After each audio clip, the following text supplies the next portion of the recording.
We are your home of the Chiefs, and the countdown is on for tomorrow's showdown at Arrowhead. The Chiefs needing just one more win to get to the Super Bowl.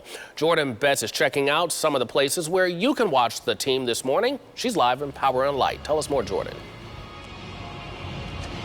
Hey, good morning. Yeah, it's pretty quiet here in Power and Light, but here in just about a day, this place is going to be rocking. Tons of people will be here to watch the game on that big screen that you see behind me. But hey, just look below it, something that's new here. It says Chiefs Kingdom. You can come down here all weekend long and take your picture with the cool sign that it starts to light up here. Hopefully, we'll see if we can get someone to start up for us this morning, but it lights up when people come by. Here at Power and Light, things will kick off around noon tomorrow, but this is not the only place you can come and get your Chiefs Kingdom on. Over at Union Station, they installed a sign just like this one this week. You can take a look at this video and see. Everyone's loving Mahomes this weekend. He's our guy. He's the one that's going to hopefully get us over to that Super Bowl. And so you can go over and take a picture with that sign here, especially if you're out of town. Union Station is a great place to really start and really kick off Kansas City. But hey, something different you will see this weekend. If you're going to the game, you're going to get one of these. Take a look at these. We've kind of been showing them the past couple of days. The first 50,000 fans will get one of these Kansas City Chiefs towels. I'm not sure what you can do with it. I would use to bundle up with it. Wave in the air if you just don't care. You can do some of that too. But the first 50,000 fans will get one of these really cool flags for tomorrow's game. And we're just anticipating it. So a little more than 24 hours, and the fans will be here as well over at Arrowhead, hopefully cheering the Chiefs on to what hopefully can be a great victory. We definitely don't want a repeat of last year. We'll send it back to you. Oh, there will be a victory. Trust me, Jordan. Thank you very much. While the Chiefs plan to bring the heat tomorrow, fans are preparing for a cold day at Arrowhead. If you're planning to be at the game, make sure your skin is covered, especially your hands and your head. The Chiefs will set up a few warming stations around the stadium and parking lot. You can also find them from 8 until noon at the Spiral Gates and the North and South Upper Common areas. If you're staying home to watch the game, you can tune in right here on 41 Action News starting at 6 a.m. Then at 10, we'll have a special Road to Miami show featuring players, fans, and our Chiefs experts. It's all right here on your home of the Chiefs. Many of us are still in shock after the death of a royal legacy. The Kansas City Royals announced its former owner, David Glass, died at age 84, just months after he sold the team. His passing brings stories of what he accomplished with the team and what he brought to Kansas City outside of Kauffman Stadium. Anything that you can do to make a difference for these kids is going to be special. After starting the charity Braden's Hope 10 years ago, Delise Hofen witnessed the character of former Royals owner David Glass. We were this teeny tiny little grassroots organization who had no money, no experience with anything, and they gave us a shot. Hofen starting the charity to raise donations for childhood cancer research after her son's own battle. She wanted to help others, so the Royals and David Glass lent a hand. When we came to Royals Charities and said, hey, would you guys be interested in doing a calendar with 12 kids with cancer, with 12 of your players? They were all over it, and they said, absolutely. Glass overseeing Royals Charities since 2001, leading to millions of dollars being raised, including for Braden's Hope, with these special calendars now an annual tradition. The difference that it makes to those kids when they go out and they do those photo shoots, there's nothing more magical. Glass's contributions complementing the impact he made on the baseball field. Without David Glass, we might not have a Kansas City Royals here in Kansas City because, another owner might have taken it somewhere else. Former Royals pitcher Al Fitzmaurice knows Glass served as a special leader, helping the team rise to World Series champions in 2015. He brought in people that could get the job done, starting with Dayton Moore, and then Dayton Moore getting the people within management, the scouts. An owner making a difference both on and off the field and leaving behind a lasting legacy. That's a really special thing. Somebody that really wraps their hearts around helping kids and making a difference in their community, and I think that's the legacy that David Glass is going to leave with us.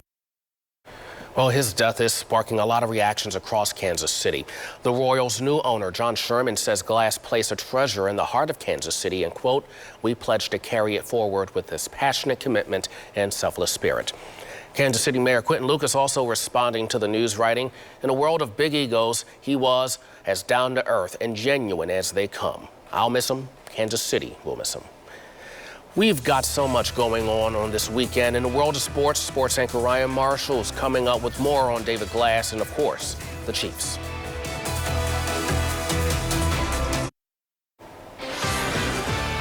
All right, breaking news as we return, 7:09 this morning. One person is hurt after getting hit by a car.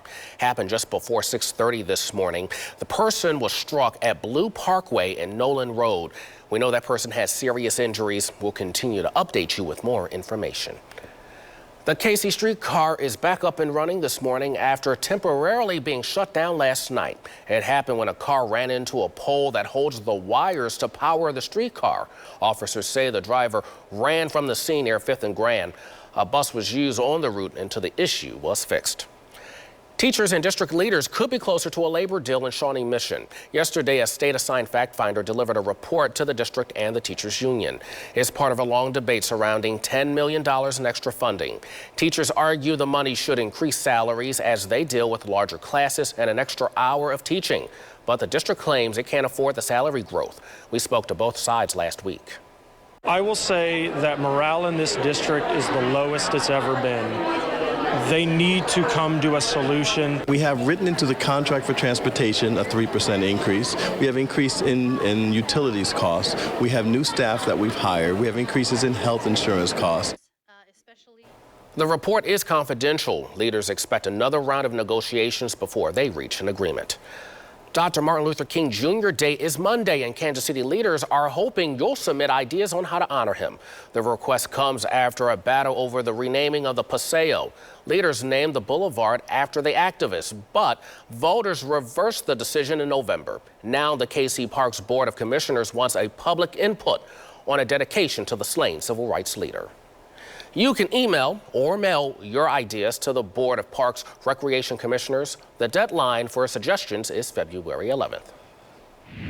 Just in the last 3 hours, Kansas City KC has fallen from 38 to 28, so that's where you can get some flash refreezing of all the water on the ground, the snow and rain moving away, and our cold is just the proverbial tip of the iceberg, literally. Colder air rushing south, and this Arctic air is moving into the country. How long will it stick around here? And our next storm system already showing up. Good morning, everybody. Friday was truly a sad day for Royals fans as the team announced the passing of former owner David Glass. The news comes just 2 months after he sold the team. Now, during his 20 years of ownership, Glass helped guide the Royals to back-to-back World Series appearances, which included a World Series championship in 2015. David Glass was 84 years old.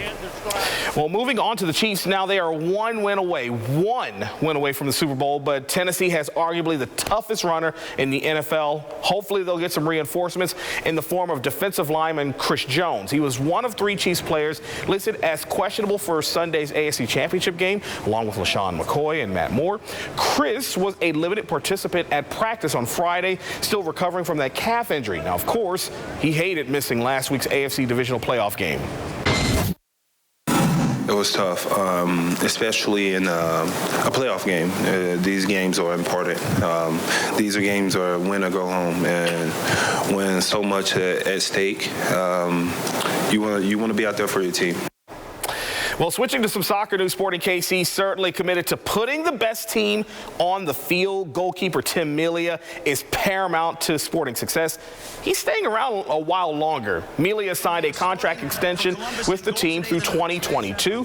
The 33-year-old has franchise goalkeeping records for appearances, starts, career minutes, wins, and clean sheets. And over the last 5 years, he's third in the league in shutouts, third in wins, fourth in saves, including a league-leading 10 penalty kick saves. It's certainly good to see Tim Melia sticking around for a little bit longer. That is your look at sports. Have a beautiful morning.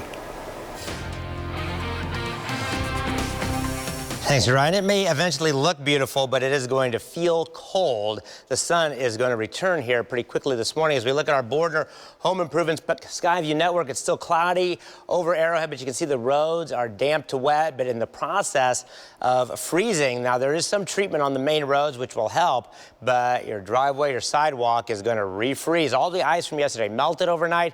There's a lot of water sitting there, and we're down to 28. The northwest wind at 22, gusting to 38. The wind chill is 14 when the wind's at 22 miles per hour. When it gusts to 38, wind chill drops to about 4.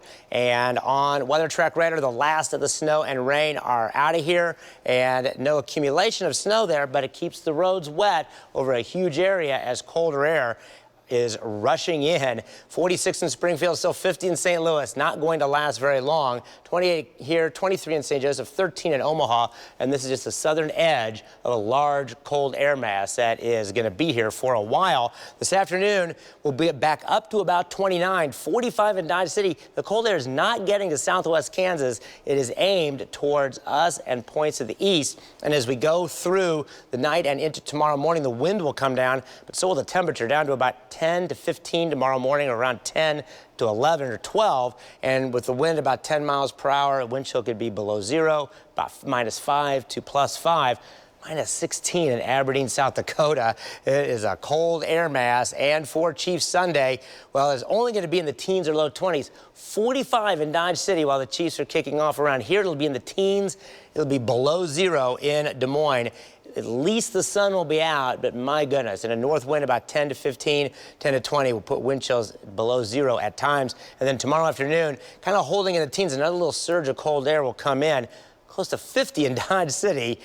Not that here, and 0 in Des Moines. And then on Martin Luther King Day, it is going to start in the single digits, going to get very close to 0. And then during the day, a little weather system is going to zip by. There could be a little bit of light snow in a few locations, could dust the ground white, and temperatures quite cold in the single digits during the morning and rising only to maybe 12 to 15 degrees. We're going to go 17, but it might be colder than that. Then on Tuesday morning, another day starting in the single digits, and then it's going to start to warm up as our next storm system rapidly approaches. By Wednesday, we could have freezing rain changing to rain again, another large, complex storm system that may give us all 4 precipitation types, main 4, rain, freezing rain, sleet, and snow. And then on Thursday, on this data, it is raining with temperatures around 40. Look at all the snow to the north. And then Thursday night and into Friday, a snowstorm just to our north. The rain moves off. We are leaning, though, with this being a little farther south. And if it is, we will still have freezing rain to rain and possibly accumulating snow. This is towards the middle end of the week. It's another complicated storm. We'll have to follow as we get closer to it. But a storm of some kind is on the way in about 5 days. But today, we're getting rid of a storm. 29 degrees, very windy and cold, refreezing out there. Wind chill 0 to 15, winds gusting to 45 miles per hour at times. And then tonight, down to 12, and the wind will be less, but so will the temperature, -5 to 5 on the wind chill. And then on Chiefs Sundays, 21, that may be around noon, and then it'll drop back into the teens as another shot of colder air moves in. And then on the 7-day forecast, Martin Luther King Day is cold, maybe a little light snow there. Tuesday is cold, then Wednesday, Thursday, Friday, we'll deal with that later. It's another mess possible, but we'll worry about that mess later. We just need the Chiefs to win tomorrow. That's what we need to focus on. It's going to happen. Look, last weekend you wore your lucky socks. You going to wear it again? Oh my gosh, absolutely. I have that bowl. I have that box of Mahomes cereal that will only be I will only eat it if the Chiefs win the Super Bowl. So, I have a feeling you're going to be eating that cereal this season. I hope it is. I have a feeling. I am cautiously optimistic at this moment. Yes. I think it's going to be a close one, but I think it's going to be some happy Chiefs fans. We cannot wait for tomorrow. I like your optimism. Thanks a lot, Jeff. Well, of course, we are your home of the Chiefs, and of course, we can't get enough of this team. Why tomorrow's game has got a lot riding on it, more than just the Super Bowl. Hi, I'm Toby Tobin. We keep our home at 58 during the day, 48 at night, but I have got to have a hot shower. Technology is changing, and we're going to show you your options. Hi, Hi, I'm Toby Tobin. This is a water heater that has not been serviced properly. It looks gross, kind of scary. The big deal is it shortens the life of your water heater, and it costs you a ton of money to operate. We're going to show you how to stop this. Flushing your water heater once a year can actually double the life and make your tank run more efficiently. Sediment like this builds up over time, and without flushing it, eventually hardens and makes your water heater inoperable. The first step, and very important, is to turn off the gas heater circuit breaker to your electric tank. If the tank is still being heated while you drain it, it will burn out the entire unit. Connect a garden hose to the drain on your water heater. Run the hose to your basement drain and turn the water tank drain on. Leave the water to your tank turned on while you're doing this so it helps flush out the system. After about 15 minutes, turn your water valve on your water heater off and let the tank completely drain out. Once this is finished, close off the water drain and turn the water supply to your water heater back on. Do not turn the pilot light or breaker back on until the water tank has completely filled back up. If you notice any leaks in valves or other problems while you're doing this, consult a professional immediately. If you haven't serviced your water heater over the years and you're going to need to replace it, no big deal. Actually, it's a good deal. There are tankless types, solar types, energy efficient types. There's so many different models out there that will make your home a lot more energy efficient. That's it. I'm Toby Tobin. Have a great week. Thanks a lot, Toby. Ooh, some really good tips that we're going to need because, man, over the next few days, that hot water is going to feel real good. It is. And right now, it definitely is. Wind chill now, 14 at KCI, 20 downtown. Nothing on weather track radar, at least, because the wind gusting to 38 miles per hour at KCI, 36 miles per hour in Lawrence. These winds are going to be gusty all day. The sun will come out, but it's going to stay cold. How long will this last? We'll look at the new data coming up. You're watching 41 Action News. We are one day away from an epic showdown against the Titans. Why history could be made tomorrow at Arrowhead. Good morning. Welcome back, everyone. 7:30 on this Saturday. I'm Bryant Magic alongside meteorologist Jeff Penner. You know, it's funny. If you really wanted the warm temperature, it seems like you had to get up pretty early. From about 10 p.m. to 3 a.m. It wasn't too bad. Yeah. A lot of people were asleep, though. And Exactly. now that everybody's getting up, it is cold outside. Let's take a look right now at our board and our home improvement Skyview Network. The roads a little damp to wet. There is going to be some flash freezing of water, but at the same time, with the wind and the precipitation over, there's evaporation as well. So that is good news. Just in the last 3 hours, KCI from 38 down to 28, and there's the last of the rain and snow. No snow accumulation, but surface is wet as this colder air rushes in. And right now, as I said, is 28 here, 30 downtown, 28 in Olathe, 45 at Lake Ozark, but that is going to be moving away quickly. And more cold air just pouring south, 12 in Omaha, 6 in Sioux Falls, South Dakota, and it is here to stay for a few days into Tuesday, including tomorrow, Chief Sunday. So at 9 a.m., 24, decreasing clouds, windy and cold wind chills 0 to 10. Refreezing of water on surfaces, then with sunshine, temperatures warm back up to 29, still very windy, very cold, and most surfaces will have dried out by noon. And then if you're headed out this evening, it's going to be cold, 23. The wind will come down, but so will the temperature, so wind chill still 5 to 15, by midnight 20. And Chief Sunday begins at 12 degrees with a wind chill of -5 to +5. Going to be cold tomorrow. How long does this last? And our next storm already showing up. We'll look at the latest data on that. All right, if you're heading out this morning to the airport, at the moment, just 2 cancellations at KCI. That's much better than yesterday. Because of Friday's ice, there were dozens of delays and cancellations. A lot of Titans fans got caught up in the mess. Southwest Airlines said customers were being rebooked as fast as possible. But some fans chose to skip the plane and hit the road, driving 8 hours from Nashville to Kansas City for the AFC Championship. Just hoping there's no wrecks so we can get there in a timely manner. And it's worth it for this team. Big fans, so got to do it. All right, well, of course, we are your home for the Chiefs, and game day can't come fast enough. And there is so much the team and the fans are preparing for. Jordan Betts live this morning at Power and Light with more on how much is riding on this game. Jordan. Yeah, so much was riding on it. I remember last year sitting at a bar with a whole bunch of people and just the sadness that came over people when everyone realized that we had just lost to the Patriots. Let's say I never want that to happen again. So let's hope for better things. Let's really go and beat the Titans, and let's hopefully make it to the Super Bowl and, maybe even win it. Here at Power and Light, things are pretty quiet, but starting tomorrow at noon, gates will open here. Fans will be gathered everywhere to hit up the bars and cheer on the Chiefs. Here are some things, though, you do need to know if you are going to the game. The game starts at 2:05.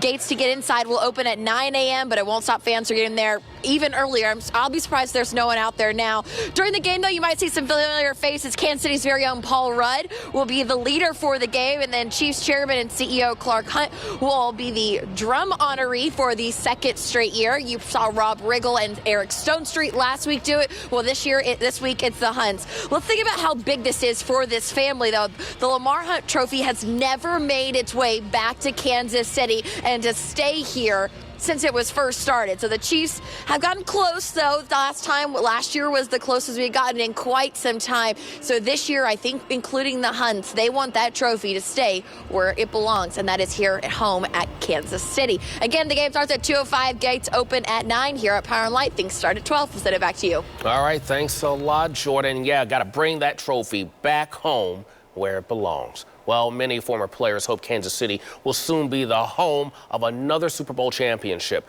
The Chiefs take on the Titans tomorrow for the AFC title. In a story you'll see only right here on 41 Action News, Gabriella Pagan talked with former players who brought a Super Bowl back to Kansas City.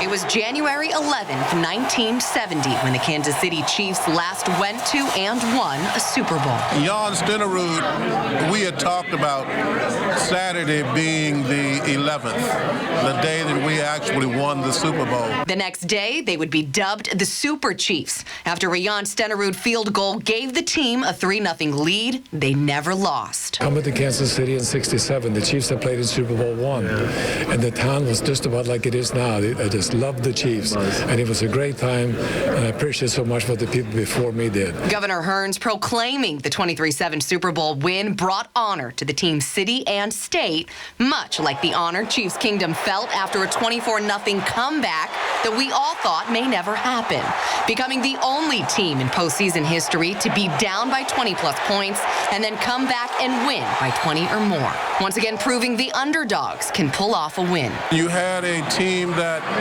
seemed to know how to come together to make it all work.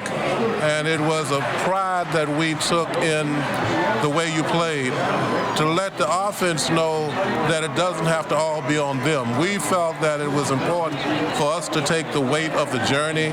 And with that being said, as Patrick had some games he missed, Lynn Dawson missed a lot of games. We had a young quarterback who would not have been able to carry this team. Some things haven't changed in 50 years, like the tradition of sending food across state lines after a win. Only back then, it was half a dozen pork chops, a turkey, a pound of wild rice, all from Minnesota's governor after our Super Bowl win. Now, we just send barbecue. It is one of, quote, seizing the moment, realizing that you are in it at the moment, and now you just dominate. You completely, I would say it this way, you take the psychological resolve away from your opponent, and you take them to that psychological break point, and you win the game, and you complete the task. In Kansas City, Gabriella Pagan, 41 Action News. The only nostalgia this weekend's anniversary brought back for Lanier is that 50 years ago, there were 11 players for the Chiefs who did not share in the Super Bowl parade because they went to Houston for an all-star game. Lanier hopes for a Super Bowl win this time around so those 11 players can finally be part of one, bringing closure to a moment from 50 years ago.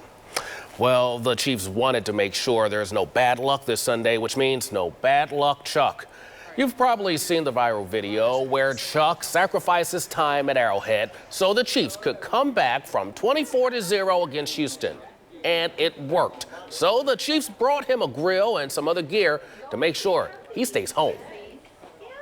I would be nowhere near Arrowhead Stadium on game day, so you can believe that. Chiefs Kingdom, don't worry about me being in your presence.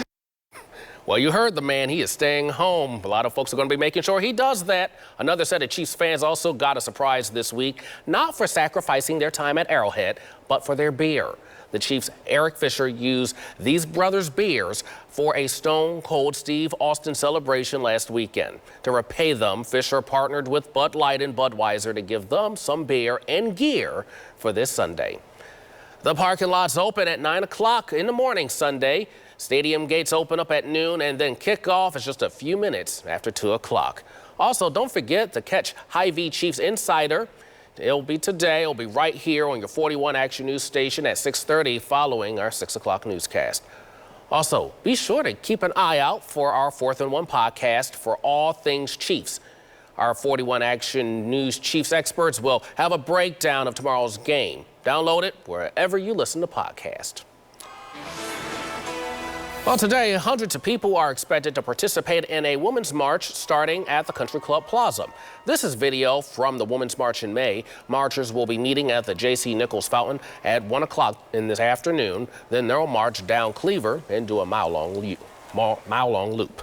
Right now, fences in Overland Park's Grantioch neighborhood look like this, lined with graffiti. But today, neighbors are taking action with a graffiti cleanup day.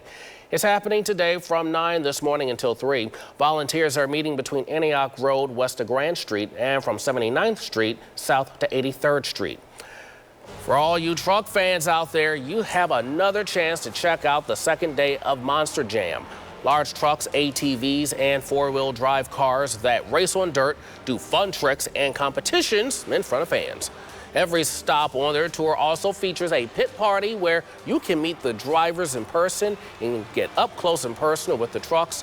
Tickets are on sale for just $15.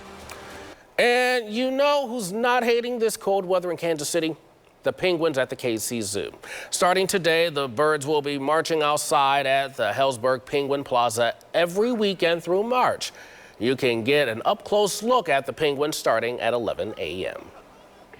Now, penguins deal with Antarctic air. This is Arctic air. It could be worse. It is 53 below zero in Northwest Canada and Mayo, 55 below in Carmack, 49 below in Dawson. Here, well, it's cold, but thankfully it's 28 above zero at KCI, 30 downtown, 28 Olathe. We have cold, windy conditions, possible refreezing out there. How long will this last? And we'll talk about the chance of our next storm already showing up.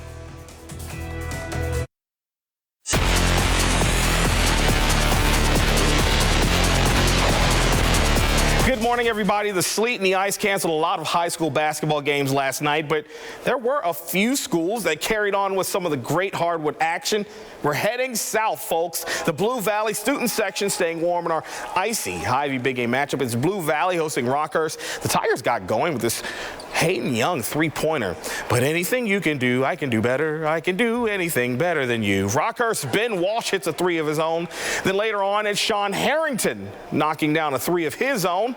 But Blue Valley responds. Watch this pretty spin move. Logan Marks, nice job. But Rockhurst wins 63-56. We head right down 159th Street to meet the Blue Valley West cheerleaders cheering their team on against Mill Valley. West goes right to work. Omar Stanley, power move for two.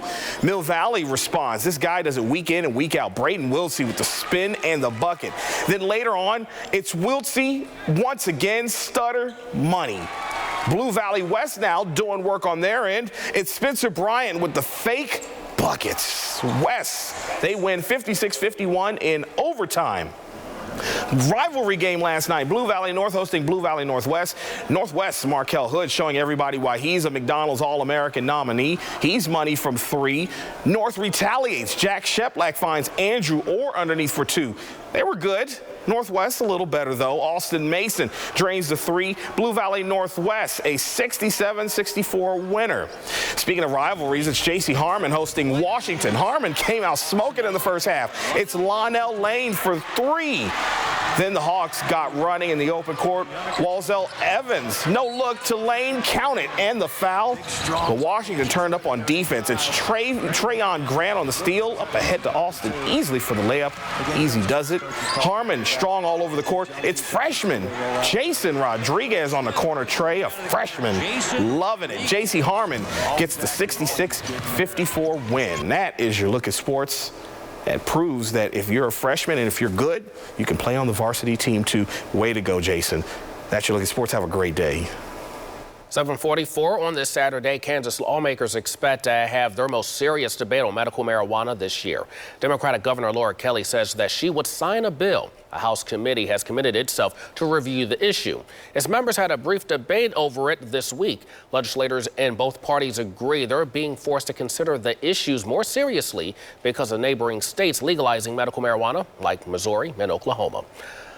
A series of stolen packages has officers and neighbors stumped. So they'd stolen the package from her house, emptied the contents, brought the empty box here, used it. 41 Action News reporter Ariel Rothfield shows us the clever disguise that is helping suspects walk right up to your door. Whenever there's a package on Tim Schulte's porch, he receives a message. This is the delivery. And his Ring doorbell kicks in. You can see an existing package here on the porch. But for his delivery last Wednesday, he had 2 visits from drivers within minutes. The problem? It was addressed to a neighbor 2 blocks away. Even though the driver's wearing what appears to be an official Amazon jacket, Never looks up at the ring, keeps her face down, turns around, walks off. she's really a thief, and she's walking away with Tim's delivery. No, I knew right away what they were doing. It was pretty obvious. Police believe she's not doing this alone. Another man wearing the same jacket was also captured on camera stealing a package. You know, they're taking it to the next level to try to disguise their intent and what they're doing. And they're doing this not once, not twice,